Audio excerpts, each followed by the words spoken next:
All right, so here we have experiment 4.1, diagonals, one of our early experiments. It's using music? Yeah, I was trying to see how if people could listen to commands and also rhythmically respond to music as a group. Now, what's this command that they're getting? Are they aimlessly walking, or is No, there they're walking around X. This is part of their physical learning of the TERP game board.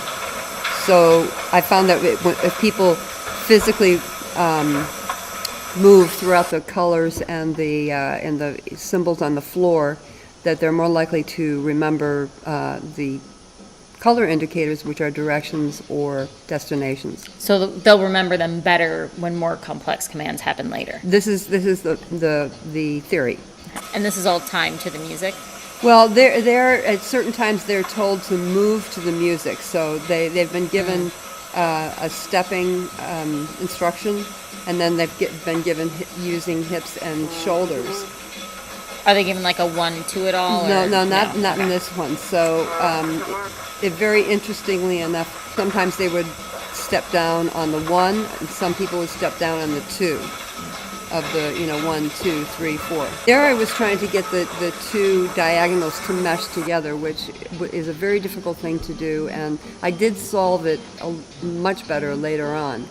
But here they didn't mesh through, they just sort of randomly walked in the diagonal. Went through whatever hole that they saw. They didn't like wait for the person in front of them to go. Exactly.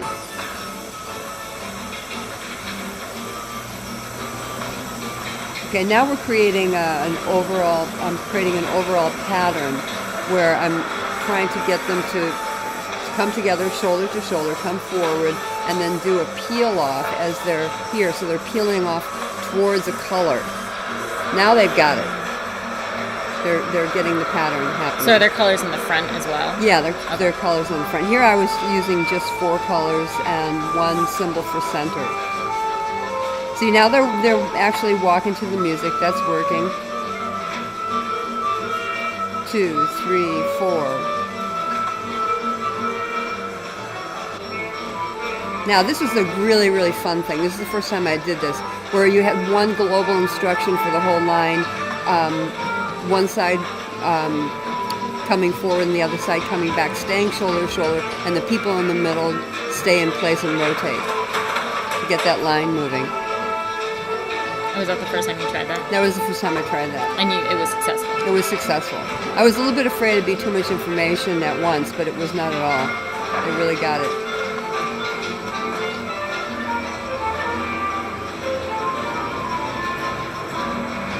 I noticed there's some trouble in some of the corners. Yeah. What instruction is what's happening there? That was to walk around your partner. And they were both getting that? They were so both. It meant they had to like walk around solve each other. it. Yeah, they had to solve it, right.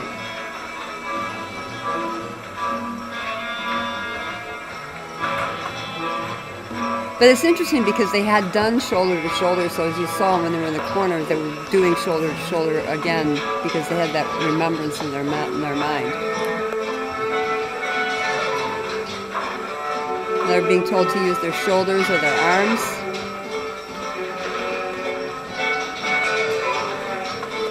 Once again, we tried the meshing lines. This time it worked a little bit better, but not quite. As you see, that he's very didn't tall. quite work. He's very tall and he had a longer stride. Yeah.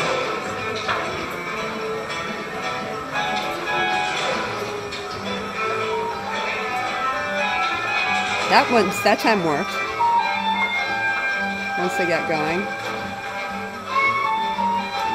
Now we're trying this pattern, the peel off, to create this kind of hourglass. This is similar to what happened before. Yeah. Is it because you're just because I'm trying to see if they get it better second okay. time around. Is this something you do a lot in the Earlier experiments? ones, yeah, or in the earlier ones. You give them a second chance. So. Yeah, right. Do you find that people? Is it because like they recognize it and they're like, oh, yeah, we did this? Well, you see how much more confident they are here, you know. So, I mean, these are people who've never done this before, so they don't. It's hard to. I think at some points it's kind of hard to trust that there is a pattern going on. It takes a while. Because there's lots of moments of randomness as well. Yeah, there are moments of randomness. So it's hard to tell when it's a pattern and when it's random. Yeah.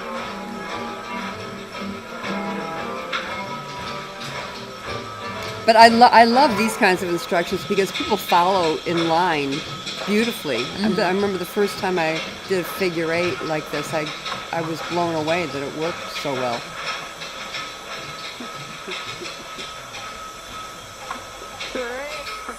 And there you have it.